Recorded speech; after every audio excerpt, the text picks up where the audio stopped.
Hi, my name is John Messina, and welcome to another edition of Hey Coach. Here we have a good friend of mine coming down the last hurrah. Absolutely. My good friend Joe Corey, who's the athletic director at Lincoln Park Academy. And you're getting close to the end, my friend. I am, yes, John, Okay. and thank you for inviting me back again. I greatly appreciate it. Anytime, anytime. And how many years were you at Lincoln Park? This is my 30th 30 at the same school? at the same school, yes, sir. You better have a party at the end of the year. Hopefully there will be a celebration, Okay, and make yes. sure I get the invite. Believe me, I'll send you the email. Okay, let's go through a little bit of your background. Okay. How did you get involved in sports and athletics? Well, when I started in sports, that was, back in the early 70s when it was Girls Athletic Association. It wasn't even a sanctioned anything at that point in time. And then when I got to college, things started to pick up, and I decided, you know what, I wanted to be a PE teacher. So I taught PE and coached several sports. At one year, I coached 4 sports in Indiana.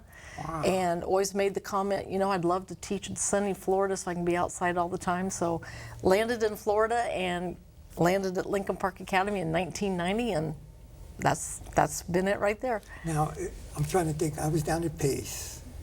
Was the AD back there in 1990. With the women's sports, if I'm not mistaken, softball was still slow pitch. It was. 10. Absolutely. Girls soccer wasn't recognized. Exactly, right? it was not. Changed, No. It changed a lot. Right? Exactly. I keep thinking slow pitch softball with 10 players. 10 players. You had your rover in the outfield, Right, yes. right, Yeah, on that, exactly. Growing up, who were some of your role models growing up? Well, I got to be honest. The biggest role model I had was my mother. I mean, she was my greatest supporter. She would not miss anything athletics, and if she was still with me, she'd be down here going to everything that I host every evening at home. So, I mean, that was my biggest supporter. But I did have a PE teacher in high school that I really looked up to, and kind of that guiding light that I thought, you know what, this is what I would like to do too. She was also my volleyball coach, and I loved volleyball. Yes, so yes, that's what kind of pushed me in that direction. Now, how about being an athletic director? Because usually, I think we're the exceptions. I was 31 years as an AD. Oh my goodness, congratulations, yes. Well, no, I don't know about congratulations, but I started, when did I start? 1982. Okay. My first year as AD when I was down at Pace. It was on and off, and then Exactly. up here. But what got you into becoming an athletic director? Well, it comes down to the love of Lincoln Park Academy. I mean, at that time, I'd already been there 25 years. Wow. And as Mr. Santabria, our principal, says, if you don't bleed orange, then something's wrong. So it was just one of those things that when my dear, dear friend John Justice decided it was time to retire, that I thought, this is something that I would like to spend my last 5 years doing. And got a hold of Mr. Santabria, and I said, if I'm not too late, I'd like to throw my hat in the ring. And he said, you're not too late. And from that point on, the rest of it's history. So, yes. That's terrific. And our good friend John Justice, who was there many years Yes. before you. And I always thought, when you replace somebody, you take what they did well and you build on it. Absolutely. You never criticize anybody. Oh, never. And the transition between you and John was so seamless. Yes. And you learned that, okay, I'm stepping into a new program. I might want to change things, but never criticize. And you and John were just perfect working out with each other. Well, thank you. Yes. Okay. What do you think, being at Lincoln Park, you've been here 5 years, right? Yes, this is my 5th. Okay, and we'll talk about the individual sports in a Okay. second. What do you think was the most rewarding moment for Lincoln Park athletics for you? For me, it's hard to pick one because I've had so many, but I got to say it's got to be Caleb Potteroff, his senior year. Okay. When I was at the state championships up in Tallahassee for cross country. And when I saw, I'm going to get emotional just talking about it, saw him coming up over that hill, leading that pack. And I thought, he's got it. He's going to get another one. And sure enough, he did. And it was a highlight. It really was. And when you got a young man like that runs over and gives you a hug, Yeah, it makes you feel good.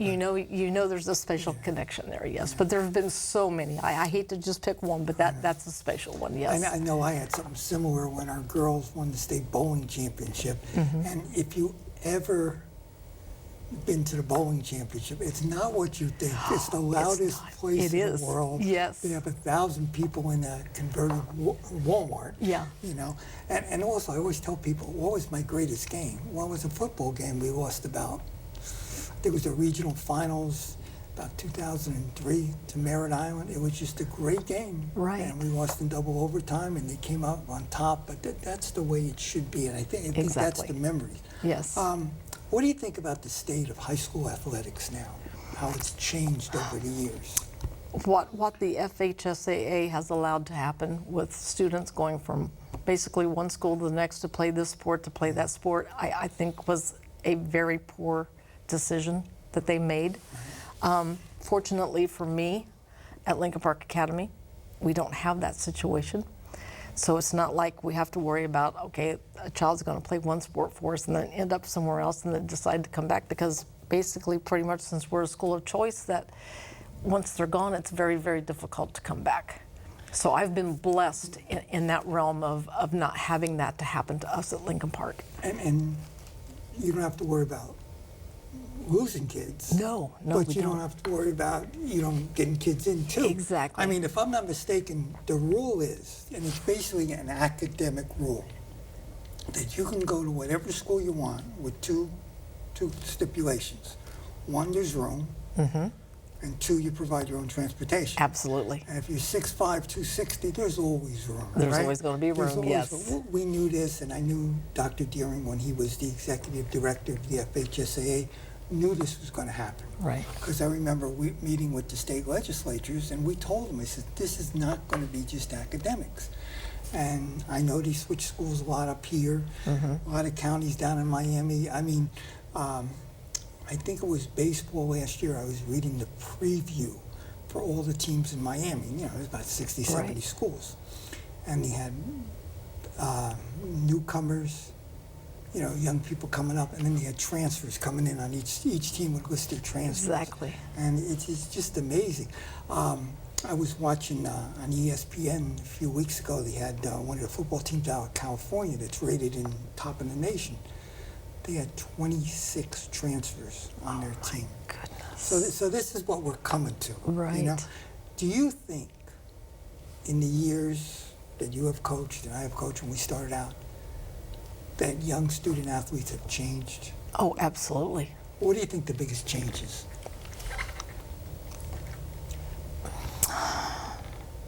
I think it's discipline. I don't think the kids have a lot, I shouldn't say kids, the student athletes, a lot of them don't have the desire that we had when we were playing, or that the kids had back when we first started, being either as teachers or as athletic directors. There's too many things that get in their way now, the jobs, so they can have their phones. A lot of students need to help support their families. I think the drive and the desire to be there, unless they have a phenomenal coach, which I'm very honored to have many of those, that they provide that guidance to help them in any way that they can. And I think it's just the changing of times. I mean, the world we live in now is so different than when we grew up that it's forever changing. And then they always have the option now, if we don't like it here, Yes, we're going to go there. exactly. Which they didn't have years ago. Yes, yeah. Geez, if I'm not playing, if I don't like this coach and this and that, Right. or if I don't think my team is going to be that good next year, Exactly. I'm going to move on to something else. You know? Right. And you see it in college with this transfer portal now. Yes. First it was graduate students, which I'm not opposed to. If you Right. finish your degree, you want to go to another school, that's fine. Exactly. But now you go in this transfer portal, and you look at all the quarterbacks, and for Ohio State and a bunch of other schools. Right. I think it's Oklahoma too. Everybody is transferred around. They see that and they follow that. I think when I went back, coaching, helping out in Martin County these last few years, I think the biggest thing that I saw with the difference in the kids is that they want you to listen more. They want to express their opinion. Yeah. Now, I'm always at the, I'm going to listen. I Yeah. might not do it, but I'm going to listen. But I Right. think that's a lot more. And I think why comes out a lot more than it used to years ago, Why am I doing this? Right. And my teaching philosophy was, okay, you're asking me why. Then the next day, I told you why. Now you can explain to everybody else why. Exactly. You got to be able to explain that. But I mean, if you look at high school athletics now, you see people are not that concerned that much. Well, the elite schools, but not just the state championship. They're going for national championships, right? Yes. You see this. I know football has bowl games after. Now football, if you think about it, if you go all the way to the state title, that's 15 games. Yeah. You play preseason, that's 16.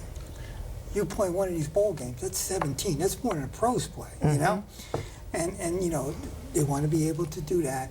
I think the seasons, if I'm not mistaken, years and years ago, we always had, didn't we have like a week or 2 week window in between the We seasons? did, and now we don't. And that was so beneficial. Why?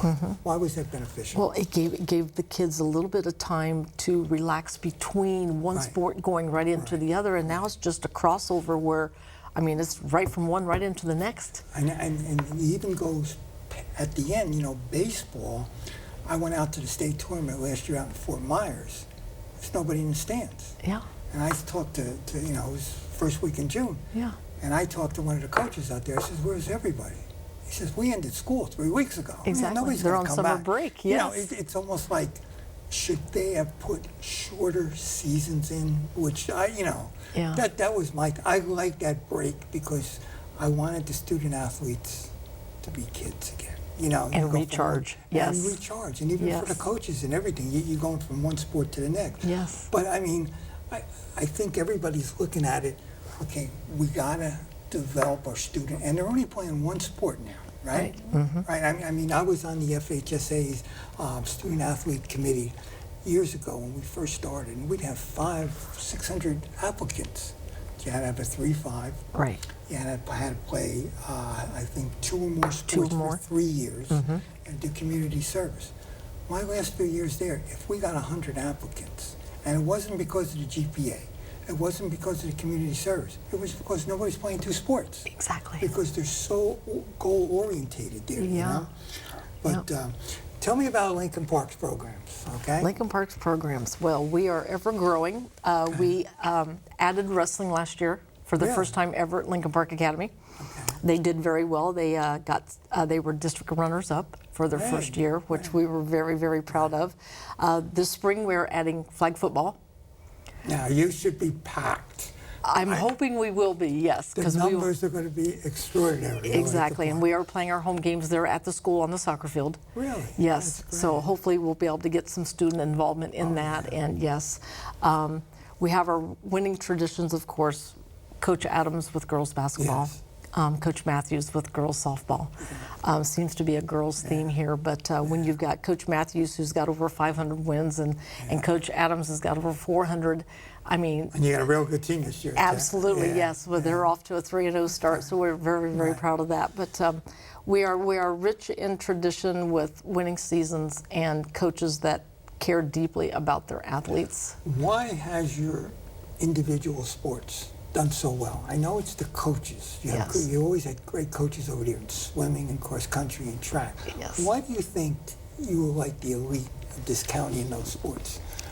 I think some of that goes to the parents supporting their kids so well that they want to excel at what they do, that they go outside the school realm and find them private coaches to help them in any way that they can. I know that's true with golf and swimming and tennis. Yeah, Tennis has yes, been a big one for them to have professional help there also. And those sports have done very well over the years, and it's just that parent involvement. I mean, our parents are very, very involved, and in a good way. Sometimes, Oh, yeah. athletic directors or others could say, well, are your parents a little too involved? Ours are, to me, they're spot on. That's I mean, great. They That's they great to care hear. enough to express their opinions, but not so much that, I'm constantly getting the phone calls, yes. Have you ever thought of boys football?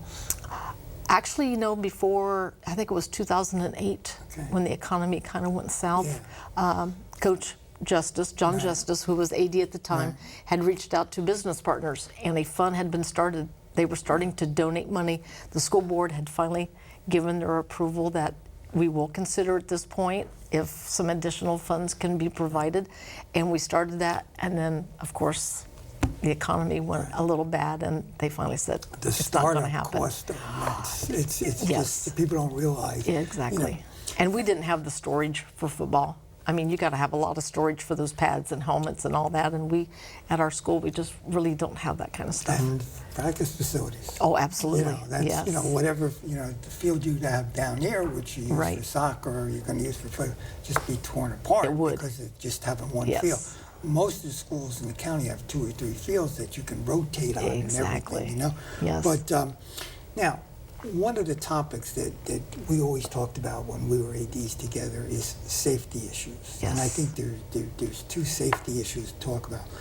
One, and I hate bringing this up, but it's becoming kind of tragic, is protection at games. Yes. You never thought, I remember playing, when I was down in Miami, we played our football games on Saturday afternoons. We never had any police presence. Right. Now I know the Sheriff's Department and the city of PSL, I know when I was an AD, they were just the best, Yeah. working with us and everything. But there was that very sad case in New Jersey where that young boy got killed at a game, and he ended up finishing, it was a high school playoff game, he ended up finishing yesterday at the Philadelphia Eagles complex with nobody in the stands. And it was nice for the kids and everything, but Yeah. it's so tragic. Is that something that goes through your mind sometimes? It is.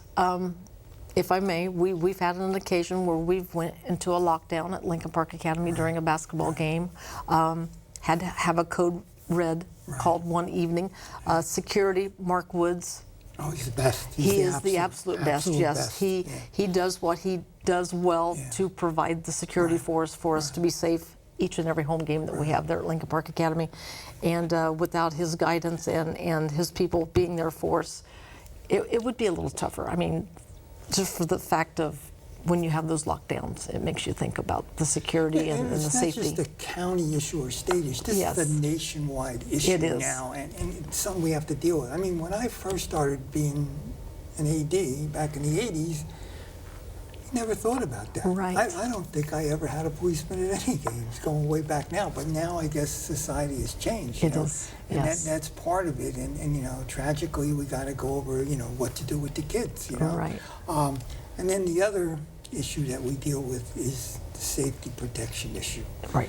Dealing with the heat dehydration, dealing with concussion protocols, and in my contacts with the FHSAA, I used to say to them, you're having these coaches and these players watch a 20-minute video, and now all of a sudden they're going to be an expert on concussions. Exactly. You can't make a mistake on that. No. Or an expert on heat dehydration. Real Sports on HBO did a special on, heat dehydration, especially in Florida, over the summer. And, some of the states were mandating that the schools have the little baby pools. And they went through a procedure. Sometimes you worry about this. I know some states have cut the number of football games. Other states are mandating in August and in September that you either got to practice before school or at night. Now, again, Right. a lot of those, they have the facilities to do that. Exactly. But they're talking about doing things like that. I think it's New York that, I don't know if this got passed, they got a proposal in the state legislature that tackle football doesn't start until you're 13. I don't know how long that's going to go by, but Right. it's just, what do you think that we can improve to have better safety issues? One, and we talk about this many times at athletic directors' meetings, is athletic trainers. I mean, it's one of those topics that, of course, costs a lot of money to have athletic trainers, but to keep our athletes safe, But we used to have, we did. We did, every yes. school had their own. Exactly, yes. And we had Michael, and he was phenomenal. I mean, he was there for practice time and games, and you just felt better knowing that, hey, if something seriously happened, that he was there to take care of it, yeah. And you're almost wishing that you could hire somebody Exactly. and have them teach classes to teach your students Right. what's going on. But you look at the pros, and they have, how many doctors and goodness. stuff on the sidelines and all the stuff. But I just think, this is, it's not just a county issue, it's a state issue is. too. That, all right, are we covering ourselves watching a 20-minute video, Right. Make them go to class. Yeah. I don't think coaches would object if you had to take one class, if you had to do an in-service, take the class, have some feedback. The same thing with the CPR. Are we rushing through it sometimes? Right. Or when it really happens? And I know, the story a few years ago over at Central, one of the coaches or volunteer workers got sick, and one of the coaches saved them with his CPR training. Exactly. And what are we doing? Are we rushing such an important issue? The dehydration is something else. I don't think we have even scratched the surface of where that's coming from now, Exactly. And from years and years ago, people say, well, you can't have water breaks. And think about that. They give people Like giving them water. No Yeah. water breaks on that, Yeah. So that's also, how do you have your coaches evolve? Because coaches are they're teachers. They are. And teachers go through all these trainings year after year, What do coaches do? Well, we have several of our coaches that will attend the FACA conferences. Right. I have Coach Boltersdorf for baseball. Right. Him and his assistant are going. Coach Matthews Right. and his assistant, of course, for softball. And it's those learning tips, just sitting at a conference and listening to other coaches and getting tips that they do. I mean, they come back with some really good ideas. Hopefully they're able to share some of their own, and it's just a learning experience that they really enjoy going to. So I'm very, very thankful for the FACA that they provide those clinics for the coaches. I always think that your best teacher for a coach is another coach. It is, absolutely. I was the world's best thief when I was coaching. I go to you. What drill do you have? Give me that, Exactly. okay. Uh-huh. And you learn from that. And I'm always thankful because you got to evolve. You do. Just like your players. Mm-hmm. Like I said, these past few years coaching in Martin County, I changed. Absolutely. I listened a lot more, and I explained the why. Right. Even though they're explaining it right back to me Exactly. after I'm done. But you want to get better and you want to get involved. If you think you know everything, guess what? The guy next to you is going to beat you because Exactly. he's going to know a little bit more. Yep.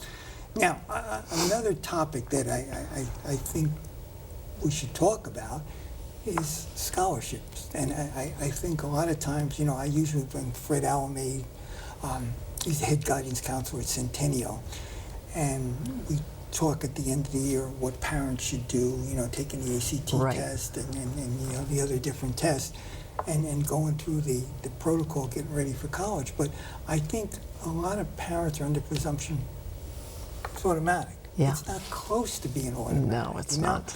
And I know we went up to a seminar with Billy Donovan years ago at the University of Florida, and we were fortunate that we won the State Sportsmanship Award, and they had to sit up there with Coach Donovan, and Mrs. Pike was our principal then, and she came out and she says, well, what would you say to these parents about, the coach is not doing enough, the coach is not getting me a scholarship? He turns and says, ma'am, that's not your coach's job. Your coach's job is to help them. Yes. If your son or daughter is good enough, we're going to find them. Oh, yes. And I know you have had college coaches on campus. I have had college coaches on campus. When they come to us, it's never about their playing ability. No. What's the grades? Yes. Are they good kids, How do you present that to the parents? That is again, we're a little different than everyone Right. else. Parents are very, very involved. Parents are on Skyward. Parents are checking those grades. They know that at any given time they can call. We have our IB students who do tutoring every single, not every single morning. I think it's two days a week they do tutoring, and kids are welcome to go at any time for any subject area help that they need help in. And like I said, parents are very, very involved. So checking that Skyward is something that they do very, very regularly. But with the scholarships at the different schools, Right. there's different. This Division I's a lot different than the other divisions. Absolutely. You're going to have this, you're going to have that. I mean, and again, your kids and your parents, a little bit of an advantage there. Right. Will be able to look out there and see what they got. But You know, I had a good friend of mine, John Lynch, who we know very well. Yes. He used to say to parents, hey, listen, find where you want to go, give the requirements, and then let's have a frank talk about it. Right. Oh, my kid wants to go to North Carolina and play basketball for Roy Williams. Right. Ma'am, your son's 5'6". Okay, you know, you just let's be honest about that. Yes. You know, maybe you're good at 5'6", but Yeah. you know, everybody's not going to be Division I players. Exactly. And then here in Florida, a lot of times you don't want to leave the state. No.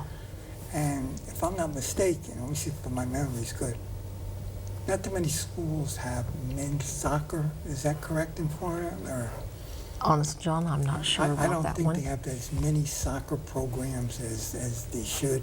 Maybe I know the women's soccer is very Yes, good. very good, FSU yes. is terrific on that. Yeah. But I know University of Miami doesn't have softball, doesn't have golf. Oh my goodness. So it's just, and then are people going to go away? Yeah. You know, we can get you a scholarship, but now Yes. let's talk about it. Do you want to travel? Do you want to leave the Sunshine State and everything? You know. Does Mom want you to leave the Does Sunshine Mom State? want you to Yes. leave? I know my parents told me to go. You know, he said go as far away as you Exactly. can. So I came from Jersey to Florida. But so now in your last, how many months you got? 6 months. About that, yes, sir. What's your plans next 6 months? What's my plans? I am retiring in June and going to Georgia. Wow. I'm going to be building a cabin there. Wow. So, you know, we have our snowbirds that come here. Well, in Georgia, they call us the halfbacks because coming from the Midwest down to Florida and then going about halfway back, that's what they call us. So yeah. So What do you think you're going to miss the most? the people and the kids. I have thoroughly enjoyed being on the sidelines and watching our kids do what they do best, and the coaches getting out of these kids what they get. But it's not going to be the late nights, believe me. It's not going to be getting home at 10 and 10:30 at night and back up at 4 o'clock the next morning to do it all over again. It's going to be the people and the kids. It truly is.